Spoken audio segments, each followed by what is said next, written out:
Alright, hello everyone, welcome to another product review video. So, this video, I'm going to be reviewing the Hyperkin 3-in-1 analog to HDMI conversion cord. So, it works for the SNES, the N64, and the Gamecube. So, today we're going to be focused on using this converter with the Gamecube. And the reason for that is the Gamecube is actually the console that I bought this cable for. And the reason I went with this versus the other ones is I waited for about 2 weeks, and there was the Eon MK2 and the Carby were both sold out for a solid 2 weeks. I believe those just came back into stock a couple of days ago, and so it's going to be a couple of more days before this video comes out. So it's going to be probably close to about a week when this video comes out that those two have been back in stock. I'm probably going to go ahead and order a Carby. They're like $75.99 or something like that. But for the time being, we have this Hyperkin solution. This product is a great reason of why I don't do unboxing in the video and everything like that. I go ahead and I use it for probably a day or two before I do my review. The reason behind this being exactly what happened with this Hyperkin solution. So, I'm using Fight Night Round 2 because that's the game that was already in my Gamecube. What happened when I first plugged this in was the audio was delayed, and I mean delayed almost a full 2 seconds. And I was thinking, damn, I done ordered this product and it doesn't work. You know, it's going to have this stupid audio delay and I might as well just throw it away. What I did was I went ahead, because on the box, you have to have USB power source going to it. I have the music turned down for copyright reasons. But this will kind of give you a little bit of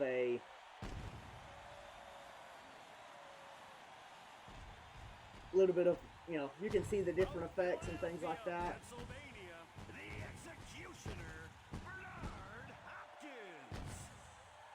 As you can tell, not a great improvement in the video quality. Honestly, this looks exactly the same as using composite cables, but you have the more convenient HDMI plug. And for me, that makes it great. Because for now that I have an HDMI plug on it, I can now feed it into my capture card and I can capture gameplay. So, it's decent for me. I would like something else. Here we go with the start of the fight. So, the reason I use this is because you get kind of a close-up view of the character models in a game like this, so you can kind of see the little bit of rough edges and stuff around it. So, I don't have everything set up properly, so right now, to power the box on this cable, it's just plugged into the USB port on my PS4. I was saying earlier, I think I cut myself off because of the fighter intros, but the sound was really delayed on this the first time I plugged it in, so I was really disappointed. I thought, man, manufacturer defect or something's wrong with this cable, right? So just for precautionary measure, I unplugged the USB power source, plugged it back in, and everything went to working perfectly. So, it's going to do a slow-mo right here of the knockdown, so we can get a little bit of a better view. You can see in the replay how perfectly he threw that right hand. Let's take another look at that shot from Hopkins. Not the greatest video quality. I mean, it's 480p, which is what the Gamecube supported natively. But the Hyperkin does not have any upscaler or anything like that built into it. Now, What it does have is a selectable 4x3 or a 16x9 screen size, and I'm going to go ahead and show that to y'all now. It's currently in 4x3, and this is what it looks like when you swap over to the 16x9. It doesn't look too bad, but personally, I usually don't like the artificial widening, because usually the way that it does the widescreen when it wasn't originally widescreen is it just stretches the pixels, and that can make a lot of things look weird, especially like words and stuff. This seems to not be too bad. So, I mean, depending on how much you pay attention, I'm sure there's plenty of people that like this view versus the 4x3. I know it fills out the screen a whole lot better, so I'm sure, a lot of people are going to like the way that it actually fits your newer TV. But relax and focus on like me. Relax. I do all of my recording and everything on the 70-inch TV. So when the pixels stretch, I can see that shit. So I don't know if I will make a separate video on it or not, but I plan on buying a Carby just because they use the digital ports, and I have a what is it? What are they called? DC001, I believe, the model number, that has the analog and digital port. So mine has the digital port, so of course I'm going to go ahead and get a Carby or maybe an MK2. I'm not sure. And this cord will probably go over to my N64. With the N64, I'll probably won't notice a lot of the little things nearly as much, because I mean it's N64. It's not. Everybody knows the N64 doesn't. It's just that era. So overall, if you're not looking for an improvement in video quality, and you literally just want HDMI for the convenience of an HDMI plug, or you upgraded to a TV that doesn't have composite video, then I mean, I feel like this is a pretty good solution. Or if you have one of the newer Gamecubes that doesn't have the digital port, then this is what you're going to have to go with, something like this that uses the analog to go over to HDMI. You can't use the MK2 or the Carby if you have the newer Gamecube. It doesn't have the digital ports on it. And if mine didn't have the digital ports on it, this solution right here I would be perfectly okay with.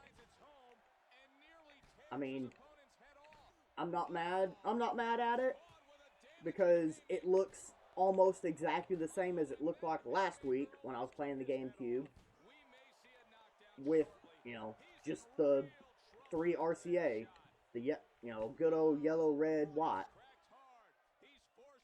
So if that's what you're looking for, not really looking for an improvement, just looking to play on a newer style TV, I'm down with it. I like it. Granted, I don't have a whole lot of time on this thing yet, so I can't speak for the reliability portion of it yet.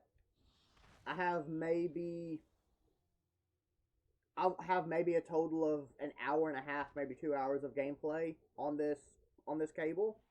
If it holds up, I mean, it's solid. It's worth. I think I paid $30 for it. It's worth the $30 in my opinion, just for the convenience of HDMI over trying to run component cables, composite cables, whatever. So I'm back in 4x3 picture mode, and I have my M Classic turned on. I think with this video source, it's not really doing too much. It would probably have a bigger impact if I was using a cable or something that took advantage of the digital output. But it does soften up some of the edges and stuff a little bit. It does a little bit of work. So, one thing I will warn is the Hyperkin cable is a direct plug into the TV.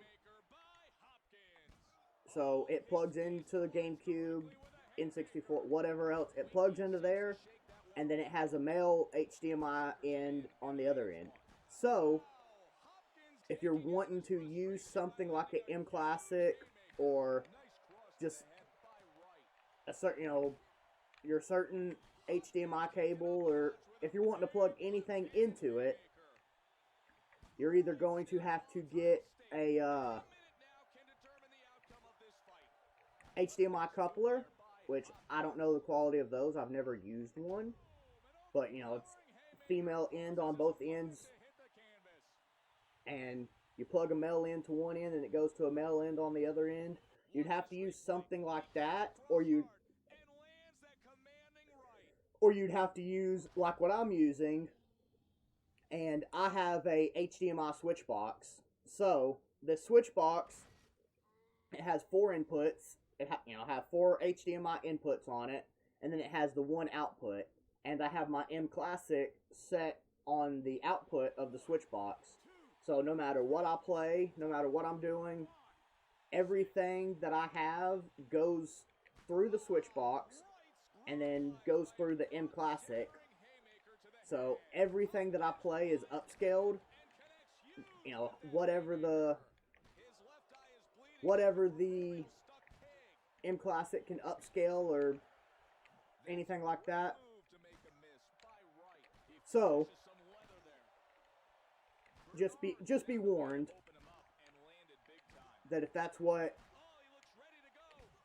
you're wanting to do, if you already own an M Classic or you're wanting an M Classic to play with your GameCube, if you're going to go with this Hyperkin solution, you're going to have to use a switch box or a female-to-female HDMI, whatever the hell you call it, the connector. You're going to have to use a female-to-female HDMI connector to be able to run your M Classic or whatever it may be in line with this Hyperkin cable. That's basically all I have for the price point and for what you get. I'm happy with the Hyperkin cable. Obviously, it's not going to be up to par with the Eon MK2 solution or the Carby solution, and there's no way for it to be. I don't care how good of quality it is. If it was made of platinum and diamonds and, the soul of, 42 children, it doesn't make a shit. It's not going to be able to compete with those. I mean, that's just the fact of it using the analog port on the GameCube. That's where it's limited. That's where the bottleneck is. So, you can't really improve on something that's not there. So, this is about as good as you can get if you have a newer GameCube without digital ports, or if you can't afford the cables that go to the digital ports. You're not really going to get much of an improvement on gameplay. So, that's where I'm going to leave this review.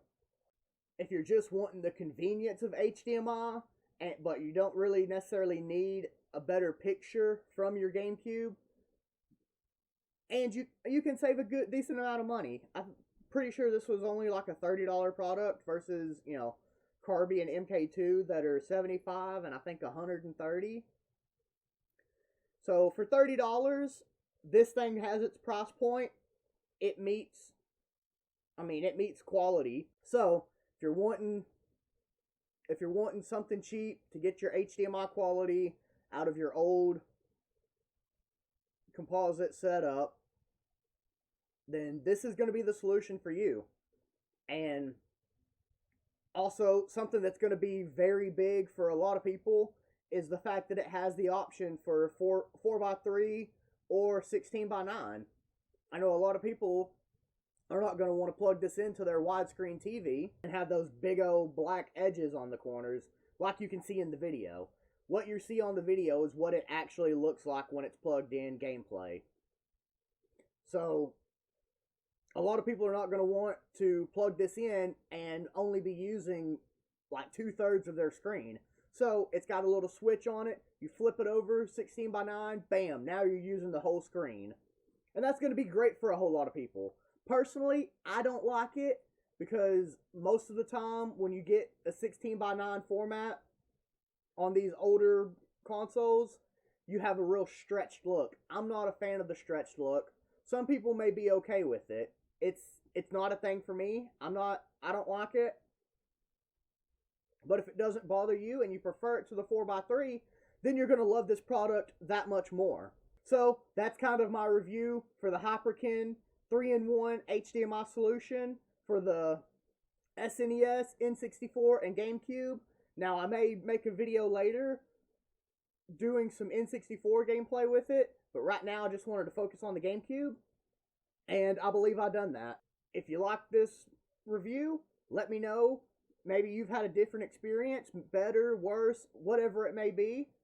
But if you like the video, go ahead, leave me a like, leave me a comment, share this video with some of your friends. And love you guys, and I'll see you on the next video.